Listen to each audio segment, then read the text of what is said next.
Bienvenue mesdames et messieurs, c'est l'heure de suivre votre édition qui commence par les sommaires. La police de Butembo a présenté 3 présumés bandits dont un militaire FARDC accusé d'extorsion et de violence. Ces individus ont été appréhendés grâce à la collaboration entre la population et les forces de sécurité. La police encourage les habitants à maintenir cette coopération tandis que la PNC promet de poursuivre ses efforts pour sécuriser la ville et protéger ses citoyens.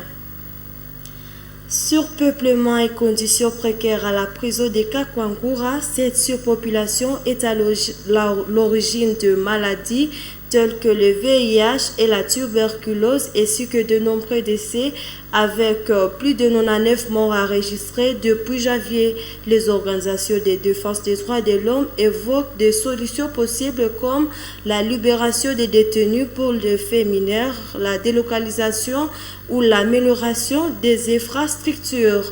Tout pour les sommaires, les détails dans ce laps de temps. Bienvenue mesdames et messieurs. Comme je l'ai dit au sommaire, 3 présumés bandits, parmi lesquels un militaire de FARDC, ont été présentés ce jeudi 12 décembre au commissariat urbain de la police nationale congolaise de Butembo. Ces individus sont accusés d'avoir extorqué des biens à la population. La police nationale congolaise PNC salue la collaboration des habitants qui continue à permettre la neutralisation de malfrats dans la ville. Delphé Voya et Léandrine Maloulé pour la PNC Butembo. Les suspects sont Kambale Deoda et taximen, Moussoele Mavemala, membre de FARDC, et Wasingi Nganza, leur complice. Selon le communicateur de la PNC, ils ont été arrêtés dans la nuit du dimanche 8 décembre alors qu'ils opéraient dans l'avenue Matokeo et le boulevard Président de la République. Ces individus utilisaient une moto pour faciliter leurs actions criminelles, notamment l'extorsion d'argent et de biens. Ils n'hésitaient pas à blesser leurs victimes pour instaurer la peur. Ils s'étaient organisés avec la moto qu'ils ont toujours conduite pour tendre des pièges à la paisible population. La première victime, c'est Masika Vialévé, je disais. Mais ça, c'était la deuxième victime. La première victime, c'était qui? Donc 30 minutes avant que maman Masika, qui revenait d'une fête, soit victime, il y avait le nommé Kambale Kiti Vito Eloi, qui était des passages dans cette trousseau aussi. Que eux, ils venaient de molester, tabasser, jusqu'à le blesser à sa jambe droite et extorquer ses biens. Alors, maman qui était deuxième victime, avec les motards qui les transportaient sur moto, les motards avaient vite accouru vers les motards qui conduisent la nuit. Nous les avons toujours appelés les hiboux, les motards nocturnes. C'est grâce à cette alerte que les motards de la nuit avaient accouru pour poursuivre ce groupe de gens ici. Le commissaire adjoint Katsumba Roland, qui a présenté ses suspects à la presse, a tenu à souligner que leur arrestation a été possible grâce à la vigilance et à la coopération de la population avec les forces de sécurité. Il a encouragé les habitants de Butembo à poursuivre ce qui porte ses fruits. Donc, vous vous rendez compte, la franche collaboration de la population avec la police, sa propre police, a toujours porté des fruits. Et dans cette lacée, appuyer toujours la population, collaborer, dénoncer les malfrats qui se cachent. La PNC Butembo promet de maintenir la traque des malfrats pour sécuriser davantage la population et protéger les biens. Cette mobilisation vise à restaurer la confiance et la tranquillité dans la ville.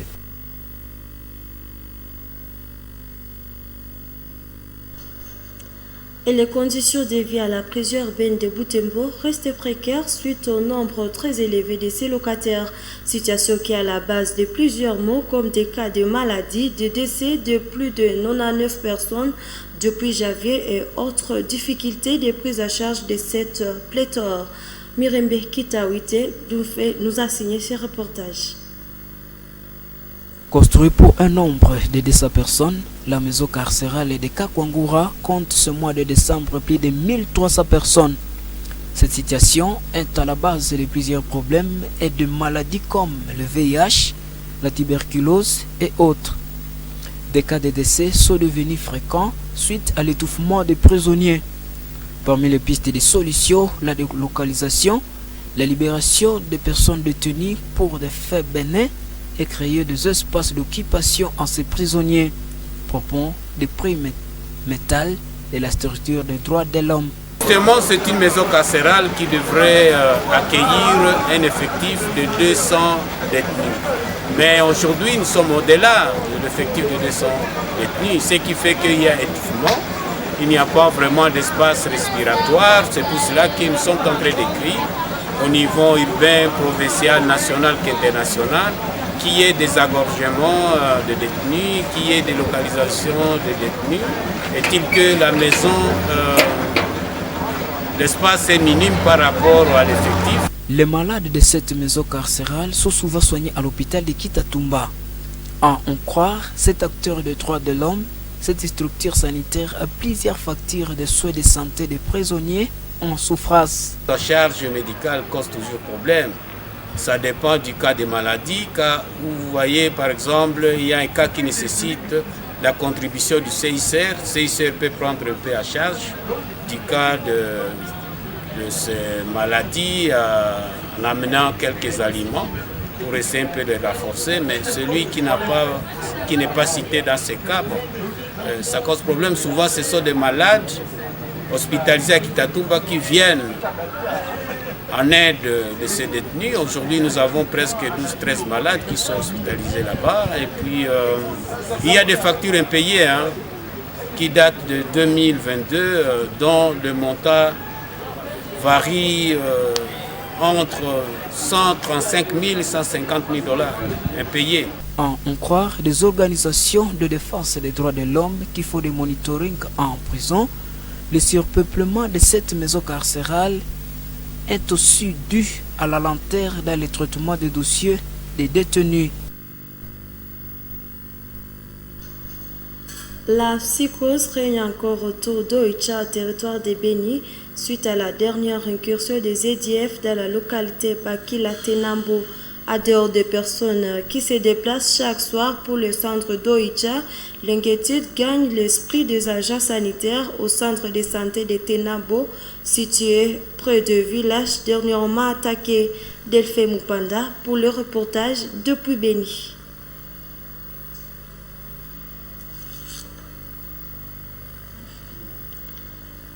Au moins 34 présumés bandits interpellés par les services de sécurité ont été présentés à la presse mardi 11 décembre 2024 par les maires policiers de Goma, le commissaire supérieur principal Capin de Kamanda Faustin.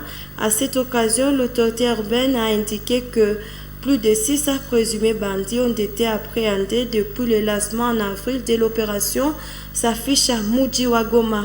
Et bon nombre de présumés malfrats présentés ces jours seraient des voleurs à main armée, auteurs de l'insécurité dans la ville de Goma,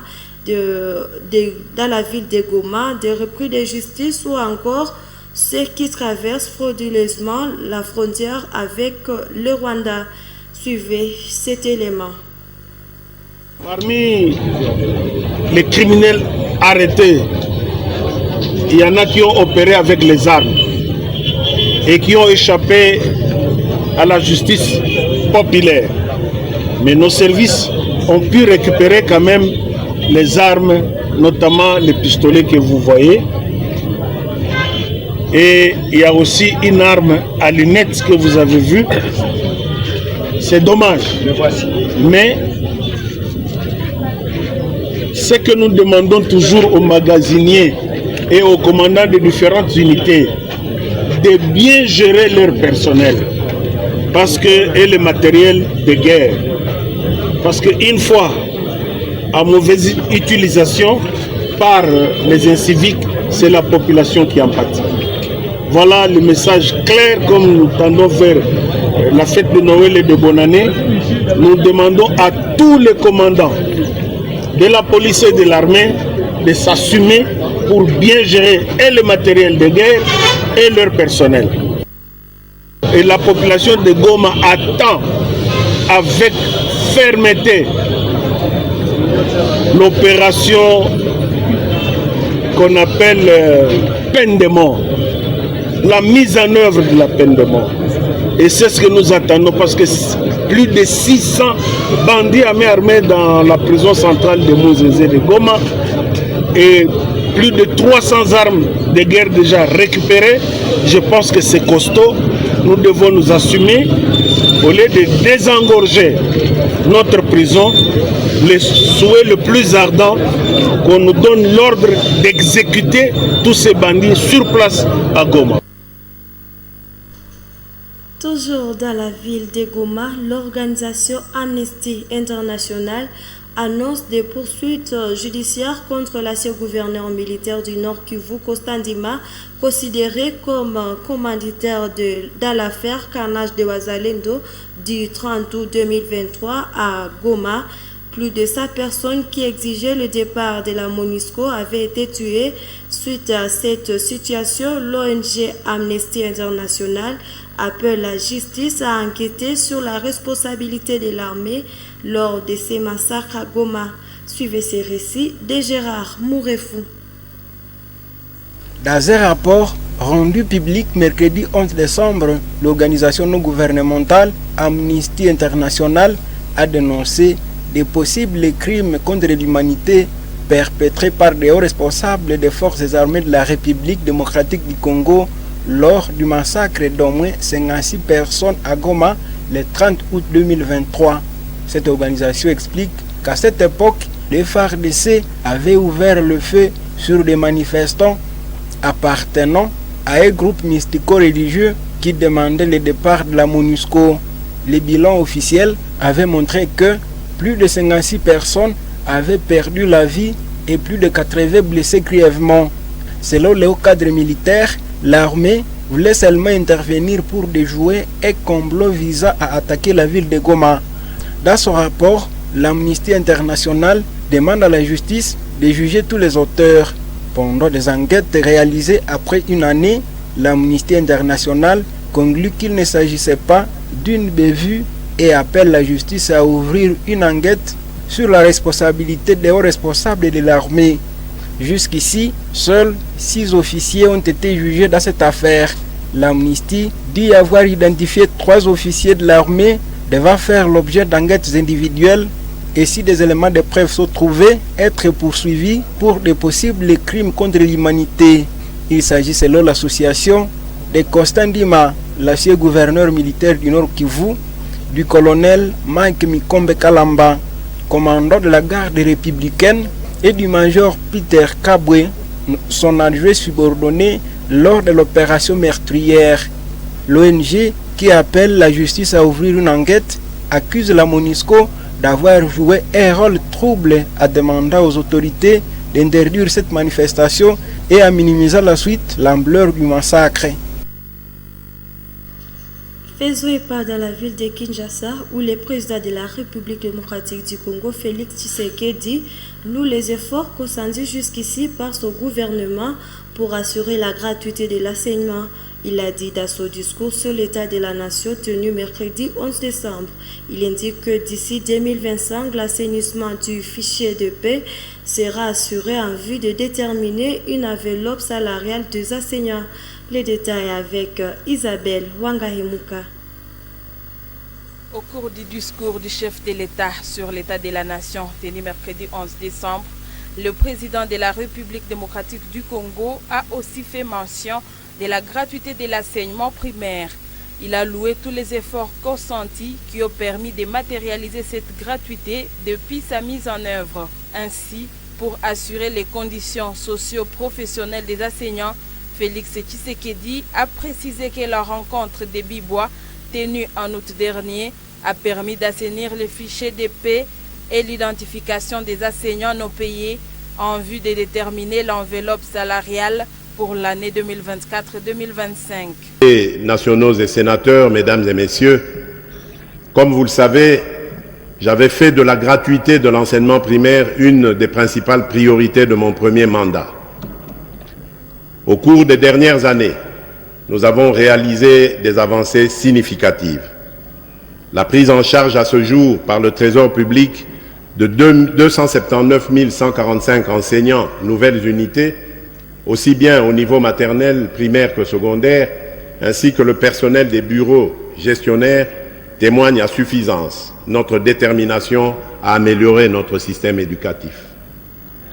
C'est à ce même titre que le gouvernement a organisé au mois d'août dernier des assises de la commission paritaire gouvernement-banque syndicale de l'éducation nationale et nouvelle citoyenneté à Bibois afin d'assurer l'assainissement du fichier PAY et l'identification des enseignants non payés dans le but de déterminer l'enveloppe salariale devant être projetée au cours de l'année 2024-2025.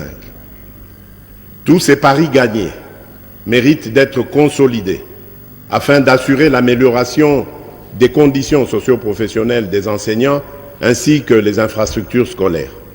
Dans le secteur de la santé, le chef de l'État a mentionné une baisse de la mortalité néonatale depuis qu'il a mis en place la prise en charge gratuite des femmes enceintes et des nouveau-nés. Il indique que plus de millions de femmes à travers les pays ont déjà bénéficié de ces services. En 2025, le président de la République démocratique du Congo promet étendre cette prise en charge des soins de santé aux agents publics ainsi qu'aux personnes vulnérables. La première année de gratuité des accouchements révèle des résultats très encourageants.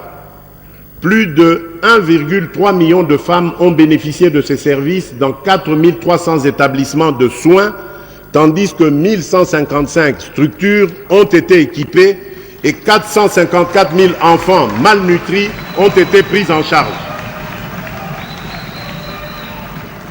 Ces efforts ont entraîné une baisse de la mortalité néonatale et une augmentation de l'espérance de vie des Congolais. À ce jour, la gratuité des accouchements est effective dans 13 provinces, avec une extension prévue à l'ensemble des provinces en 2025.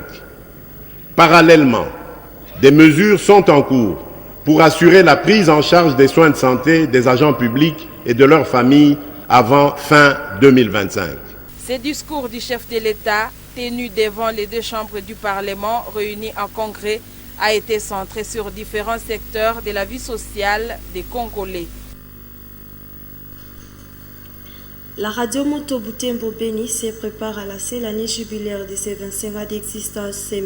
Ces médias communautaires catholiques dit ouvrir cette année jubilaire dans le souci d'améliorer la qualité de son signal en préparant les lancements de cette année jubilaire. D'autres défis qui guettent la radio Moto Butembo Beni sont mis en évidence, notamment élargir son signal de diffusion dans plusieurs zones qui sont encore hors couverture.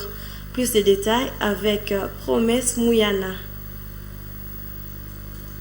L'année jubilaire de 25 ans d'existence de la radio Moto Butembo Beni, RMBB, part du 15 novembre 2024 et ira jusqu'au 15 novembre 2025. Le dimanche 15 décembre va consister à l'ouverture de l'année jubilaire avec une messe d'action de grâce qui sera célébrée à la cathédrale.